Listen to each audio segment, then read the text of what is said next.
wananchi wa kijiji cha Kivinje wanaopatikana ndani ya mamlaka mji mdogo hiyo ya Kivinje, wao wamezungumza ni kwa namna gani ambavyo wanalalamikia maandalizi ya ujenzi wa vizimba vya kutunzia takataka katika maeneo ya soko la vyakula lililopo ndani ya mji wa Kivinje, ambapo wao wamesema tu kwamba mradi huo namna ambavyo umekuwa ukiendeshwa ama ukiletwa kwao kama wananchi, basi umekosa zile sifa za kuendelea na ujenzi katika maeneo hayo, na badala yake wameshauri badala kutengeneza hivyo vizimba katika eneo hilo la soko, basi vizimba vikajengwe nje kabisa ya mji ili wao waweze kuvitumia.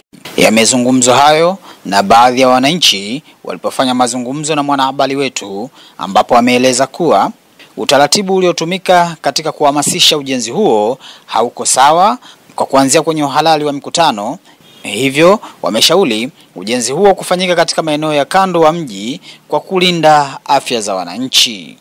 Ama spingi ujengaji wa kizimba, lakini tatizo liko njia ambayo imepitwa na serikali au uongozi katika kutaka kulifanikisha jambo hili, kitu ambacho mimi ninaona ni kinyume na taratibu za sawasawa yake.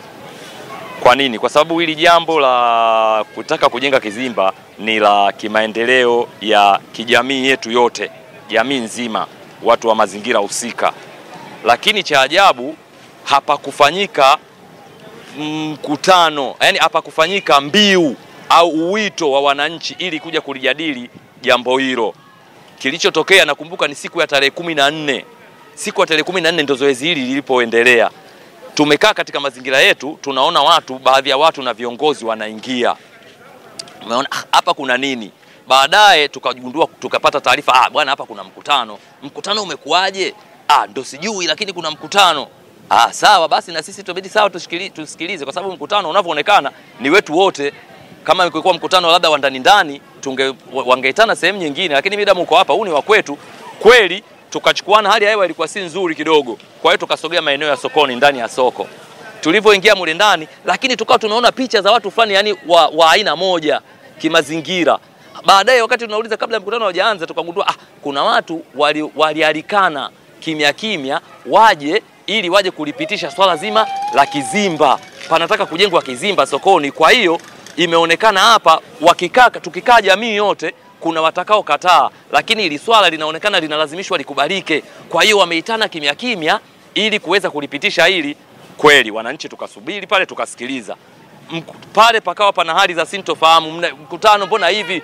Wamekuja watu wana kijiji wa kutoka mpaka kijiji cha Nangurukuru, kwa maana tu lengo la kulisapoti hili. Wamekuja watu kutoka mpaka Kisangishamba, kwa maana wamekuja lengo tu walisapoti hili, bila kututangazia wananchi wote, wananchi wa mazingira husika, ambao naamini ndio kama hatani athari, basi wao ndio wenye kupata sana athari wa mazingira haya husika kuliko wao wengine ambao wanaowaita wa maeneo ya mbali. Kweli baada ya muda mkutano, kuna mwenyekiti akaanza mtendaji, kaimu mtendaji akaanza kufungua mkutano, lakini si kufungua.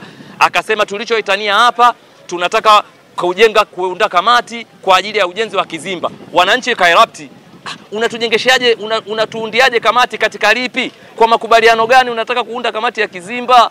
Inakuaje? Mbona hatujakaa popote? Baadaye akakaa chini, akampisha mwenyekiti ili afungue mkutano. Mwenyekiti anataka kufungua mkutano, anaanza kusema tumeitana wananchi kwa ajili ya kutaka kujadili ujenzi wa kizimba. Tukaona kidogo labda kama ina mantiki. Muda anaingia diwani anasimama, anaanza kusema haya, muundo wa kamati utakuwa kama ifuatavyo.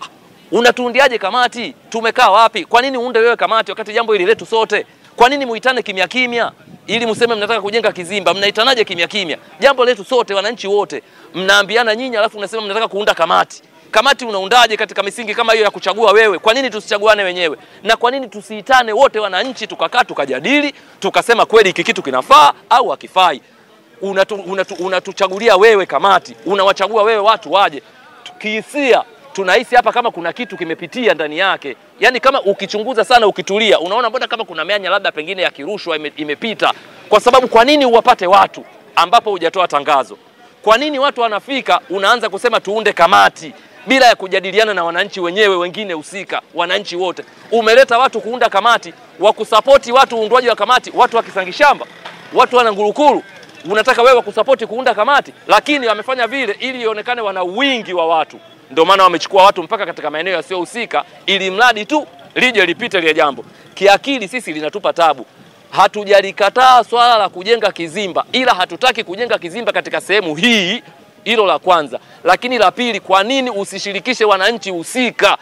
Kwa nini usishirikishe wananchi wote ili wakaja kujadili tukapata fikra tofauti? Kama ni fikra, zipo fikra. Sasa hivi mambo yamebadilika. Nunueni trailer, wekeni trailer kubwa. Si lazima ujenge kizimba. Kizimba athari zimeonekana, wananchi, watu wengi wamepita, wametangulia, au watakuja watasema nini athari zilizotokea hapa kwa ushahidi mbalimbali ambao umetokea kuhusiana na hilo swala la kizimba cha kwanza na kufeli kwake. Na ndicho ambacho kinachowafanya watu sasa tukae chini kwa pamoja, tujadili tufanye nini. Sio muitane kimya kimya, mutake kama kutuchukua ghilba mtubake. Ni wala kero yangu kubwa katika hili hapa kuhusu swala la kizimba. Na hisi serikali haijatumia mfumo sahihi kwanza wa kupatikana au wa kutaka kizimba kijengwe. Kwanza mkutano ulioitishwa sio mkutano halali, kwa maana haukuwa na mbiu wala matangazo. Lakini pia agenda hazikujadiliwa wala hazikusomwa, isipokuwa tu matakwa ya kaimu mtendaji na diwani. Wamezungumza tunataka kuunda kamati kwa ajili ya ujenzi wa kizimba. Lakini nyuma yake ulitokea mkutano ulifeli na walishindwa mkutano kufanya. Sasa mimi nilikuwa nataka kusema kwa serikali na viongozi wa serikali katika mji huu. La kwanza, kulikuwa na kizimba katika mji wa Kivinje, maeneo ya sokoni, lakini kizimba hiki kilikaa muda mrefu sana bila kuzoa takataka baadaye zikaleta madhara, na mwenyekiti wa CCM halmashauri ya Kilwa Mheshimiwa Timami akatusaidia kwa kuziondoa hizo takataka, lakini baadaye pia tukaweka marufuku. Sasa katika hili serikali la kwanza waangalie sehemu ya kutupia takataka, hawana. Sehemu ambayo inatumika kutupia takataka ni sehemu ya mtu ambao ni dampo tu la mtu ambao shimo lake likijaa atastopisha takataka zisizo kutupwa. Lakini la pili, katika hiyo eneo tunaenda kutupa takataka, barabara yake sasa hivi ni mbovu na kifuku hakipitiki. Kwa hiyo sehemu nyingi za taka mjuu zinazotupwa natupa kiholela. Jambo la tatu, sisi kama wananchi wa Mgongeni tunataka kujenga kizimba, lakini kwa kizimba kinachojengwa sasa hivi hatukitaki au tunaona hakina manufaa kutokana na tumeona mifano katika miji tofauti kama vile Masoko, Dar es Salaam na sehemu zingine. Sasa hivi njia pekee wanayotumia kuzoa takataka ni kuweka gari au kuwa na matoyo. Taka zinavojaa kwenye sehemu uzoa na uzipeleka, lakini sio kujenga kizimba kikubwa ambacho kinaleta madhara baadaye. Na haya ni maeneo ni ya watu, wanaishi watu, ni makazi yao, biashara unafanyika biashara tofauti, mama nitilie, lakini pia na shughuli zingine. Lakini pia eneo hili tunalitumia kwa mikutano ya wazi, kwa mikutano ya wazi ya siasa, mikutano ya dini na sehemu pia ya kupumzikia watu. Sasa wanapojenga kizimba katika eneo hili huhatarisha maisha ya watu, lakini pia husababisha magonjwa ya milipuko. Lakini pia eneo hili wanalifinya, maana leo sehemu ya ukiangalia sehemu pekee iliyobakia wazi katika Mgongeni ni sehemu hii tu ambayo ni ya sokoni, hamna sehemu nyingine. Sasa ukiondoa sehemu hii kwa kufanya matumizi hayo sio njia mzuri ya kitaalamu. Kwa hiyo wakae wakijishauri, waone njia pekee ya kuweza jambo hili kulifanya au kulirekebisha katika njia ambayo wananchi wanaweza kukubaliana na kushana nao, lakini sio kutumia nguvu. Ukitumia nguvu maana yake mradi unaenda kufa au kufeli. Na ukifeli maana yake mradi hautekelezeki. Na ukitekelezeka mradi huu maana yake utakuwa na ugumu fulani. Lakini pia kama waheshimiwa wana mpango wa wao kuboresha haya mazingira yawe mazuri, yawe na nini. Bado sehemu zipo katika mji wetu, sehemu nyingi, wakae na sisi wananchi wa hapa, tutawashauri, tushauriane, lakini wakiamua hivi maana yake tunaenda kufeli na tatizo kubwa litakuja baadaye, itatumika hela za serikali ovyo.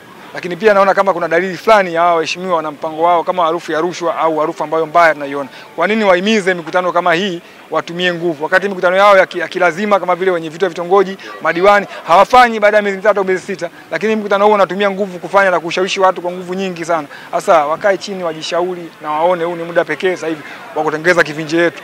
Hii Kivinje ni mji wa kitalii, kuna soko hapa la vyakula na hili soko ni la watumwa la muda mwingi. Kwa hiyo kupelekea mazingira haya kuachafua au kuyaharibu kwa kijiografia, kwa maana kuweka vizimba au kufinya eneo, maana yake unaua huu utalii ambao uliokuwepo, na utalii huu tunapenda utangazwe, kuna magofu na ili soko utangazwe na uwepo. Lakini sasa ukitengeza kizimba maeneo haya na eneo hili ukilifinya, bado utalii utakuwa haonekani na historia yake itashindwa kuishi. Kwa mimi nilikuwa natoa wito kwa serikali bado kurudi kwa wananchi, kukaa na sisi, kujadiliana na kuweza kuona namna bora tunaweza tukatengeneza katika mazingira yetu au mji wetu kupata kizimba au sehemu ya kutupia takataka. Mimi nishukuru kwa hilo. Kwa sasa labda taka zinazozaliwa hapa sokoni zinapelekwa wapi? Kwa sasa hivi kuna sehemu kama 3 au 4 zinapelekwa. Kuna maeneo ya watu ambao walichimba mashimo au na mashimo, kwa hiyo pelekwa maeneo hayo kwa ajili ya kufukia. Mwanzo kulikuwa na eneo kwa ndugu yangu hapa bondeni kwa Selemani Ngwali limefukiwa sasa hivi. limeshamalizika. Sasa hivi eneo lingine liko Miramba na lingine lipo Ukote. Kwa hiyo taka zinatoka hapa upelekwa huko. Na hata serikali mwanzo na wao walikuwa na eneo la mtu ambao liko Miramba. Wamepeleka huko, sasa hivi eneo halipitiki, kwa hiyo taka zinapelekwa sehemu zingine. Kwa hiyo mimi nilikuwa na shauri labda kwenye hipo kikao ambacho mlikaa, mligusiwa kwamba kuna fedha ambazo serikali wamezitenga kwa lengo la utengenezaji wa hicho kizimba au nguvu za wananchi zinataka kutumika. Walisema kuna mradi ambao serikali wameuleta wa fedha karibia milioni 18 kwa ajili ya kutengeneza hicho kizimba. Kwa hiyo wangesema hizo fedha zipo, lakini wanataka kukaa na wananchi na kushirikiana nao wananchi ili kuona namna gani bora ya kutengeneza kizimba. Kwani nyinyi kama wananchi mnafikiri fedha hizo kukataa kwenu kujenga hapa haziwezi kutumika visivyo? Labda mna mawazo gani juu ya hizo fedha ambazo zimeletwa kwa ajili yenu? Sisi tunaona inaweza kutumika sivyo. Kwanza fedha zina muda wake wa mradi. Tunaona kuna fedha hizi zinaweza karudi katika sehemu ambayo ya serikali, maana mradi unaona umechelewa, siku nyingi walikaa, umechelewa. Kila pili pia tunaona fedha zinaweza kutumika sivyo. Huu ni mradi wa serikali. Kwa hiyo kutumia matumizi au kwa sehemu kisichotumika au kisichofaa kwa wananchi, basi ni matumizi mabovu na ni matumizi haya yatakuwa yameharibu pesa za serikali. Hii serikali inasikiliza sana watu. Serikali ya Mama Samia ni serikali ya kweli. Serikali ya Mama Samia ndiyo serikali ambayo tuko nayo. Tunampenda sana mama yetu. Wasije watu wachache wakatuchonganisha kati ya sisi na serikali yetu. Tunaiamini serikali, tunaikubali na tunaitumikia serikali yetu. Lakini kwa hili sisi au viongozi wachache watataka kuleta mgogoro kati ya sisi raia na serikali yetu. Kwa hiyo hiki kitu ambacho si hatukihitaji. Watu wenye mamlaka zaidi. Hakuna mtu mwenye mamlaka ambaye yupo hapa tu akawa yeye amemaliza sheria. Wapo wengine wako juu na wapo kisheria. Kwa hiyo waje kuangalia na waone hivi vitu sio vya kufichwa au viko ndani. Waje waangalie tu mazingira ya eneo. Inatosha kuonekana kwamba haistahiki hapa iweke taka. Baadhi ya raia wengi tumefanya mkutano hapa, ulivunjwa mkutano, watu hawataki.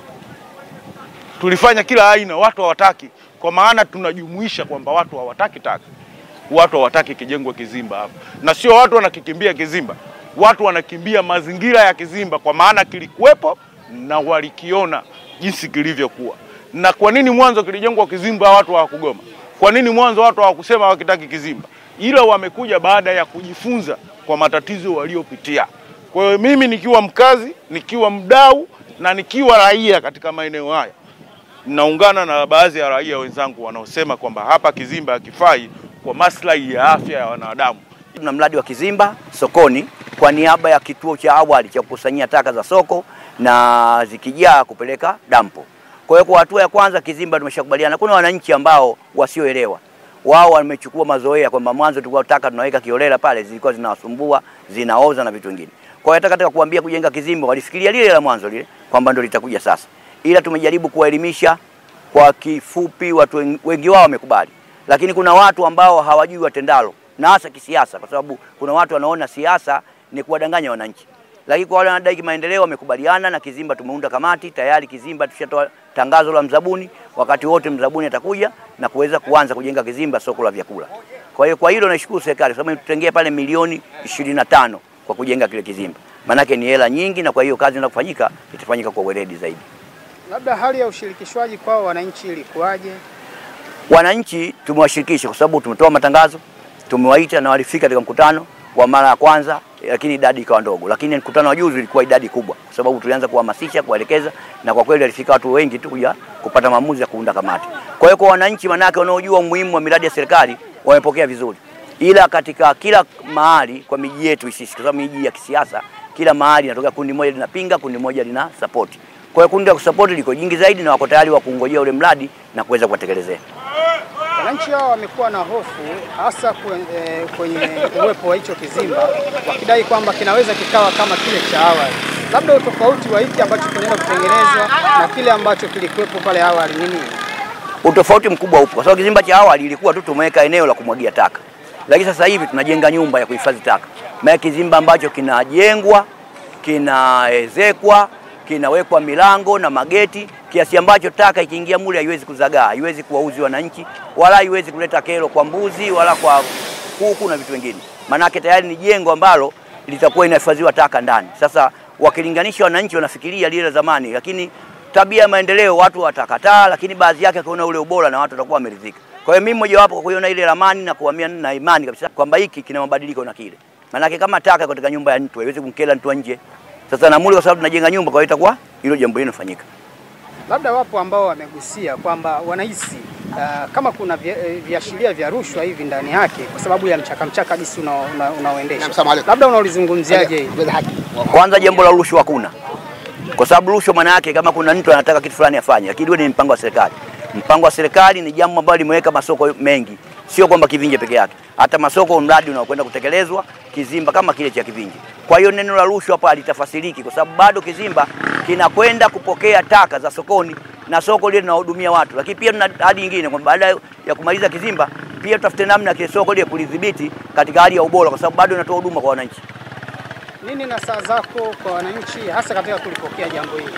Nasaha zangu kwa wananchi, kwanza waiamini serikali. Serikali ina jukumu ya kulinda usalama wa watu na kulinda ustaarabu wa watu. Serikali haiwezi kutengeza mamilioni ya fedha kuleta pale kwa niaba ya kuongezea watu kero. Serikali imeleta hela nyingi kwa niaba ya kuwapunguzia watu kero. Kwa hiyo hata hayo wanawafikiria wao watoe katika akili yao. Kinachojengwa ni kwa maslahi ya wananchi na pia kitakuwa na ubora kwa kufanya wananchi wastabili. Lakini pia tuna haraka zaidi ambayo katika michakato tunaendelea kutaka kupata chombo cha usafiri wa taka special kikae Kivinje, ambayo tunataka kukarabati trekta ipo pale masoko itapaki Kivinje kwa maana taka zikijaa kwenda kupelekwa dampo. Lakini nini njia nyingine ambazo zitatumika katika kuwahamasisha wananchi kama itatokea wameongeza nguvu katika kukataa hizo Kizimba? Wananchi hawezi kuongeza nguvu kwa sababu hatua ya kwanza tushafanya mikutano na tumeshaamua mbele ya wananchi wenyewe. Lakini serikali jukumu lake kuona wananchi wanachoandamana nacho kiko vipi, kina ubora au kina ubora. Kuna wakati serikali inataka ifike mahali ifanye kwa matakwa ya wananchi, kuna wakati mwingine kwa kuwa wananchi wa jambo la walijui inataka iwaoneshe kwa vitendo kwamba hili nzuri na wao wapate kulizika nao. Kwa hiyo serikali bado tuna jukumu ya kuelimisha na wataelewa tu.